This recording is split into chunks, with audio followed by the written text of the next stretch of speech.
స్వర్గీయ మాజీ మంత్రి డాక్టర్ మెట్ల సత్యనారాయణ 84వ జయంతి పురస్కరించుకుని డిప్యూటీ స్పీకర్ రఘురామకృష్ణంరాజు ఘన నివాళులు అర్పించారు. అమలాపురం మాజీ మంత్రి స్వర్గీయ డాక్టర్ మెట్ల సత్యనారాయణరావు 84వ జయంతి సందర్భంగా స్థానిక కిమ్స్ హాస్పిటల్ ఎదురుగా గల మెట్ల ఘాట్, కొమరగిరిపట్నం శ్రీ మెట్ల రామూర్తి సొసైటీల వద్ద నివాళుల కార్యక్రమం ఘనంగా నిర్వహించారు. మెట్ల అభిమానులు, టీడీపీ, జనసేన, బీజేపీ కూటమి నాయకులు పూలమాలలు వేసి డాక్టర్ మెట్ల చిత్రపటానికి ఘనంగా నివాళులు అర్పించారు.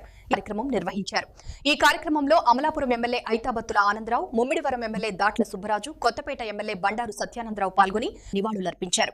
ఈ సందర్భంగా పలువురు నాయకులు మాట్లాడుతూ డాక్టర్ మెట్ల సత్యనారాయణరావు ప్రజాసేవకు అంకితమైన జీవితం, రాజకీయాల్లో ఆయన చూపిన నిబద్ధత, సామాజిక సేవలు తరతరాలకు స్ఫూర్తిదాయకమని కొనియాడారు. కార్యక్రమంలో టీడీపీ రాష్ట్ర కార్యనిర్వాహక కార్యదర్శి మెట్ల రమణబాబు, అంబేడ్ కోనసీమ జిల్లా టీడీపీ అధ్యక్షుడు గుత్తుల సాయి, అమూడా చైర్మన్ అల్లాడ స్వామినాయుడు, కొమ్మూరి సత్తిబాబు, కూటమి నేతలు, కార్యకర్తలు, మెట్ల అభిమానులు పెద్ద సంఖ్యలో పాల్గొన్నారు.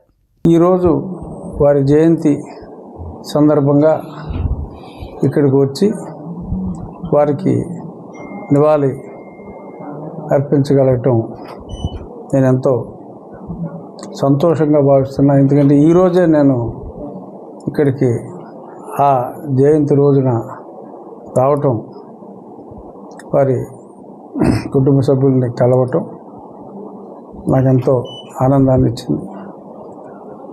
గత 2 సంవత్సరాలుగా నేను రమణ బాబు గారితో రెగ్యులర్గా టచ్లో ఉన్నాను. అప్పటి నుంచి ఇక్కడికి రమ్మనమంటాం 1-2 సార్లు వాయిదా పడి ఈరోజే ఆ పెద్దాయన ఈ ప్రాంతానికి విశిష్ట సేవలు అందించిన వారి జన్మదినం రోజు ఇక్కడ మా మిత్రులు ఆనందరావు గారు అందరూ కలిసి ఈ కార్యక్రమంలో పాల్గొనగలగటం చాలా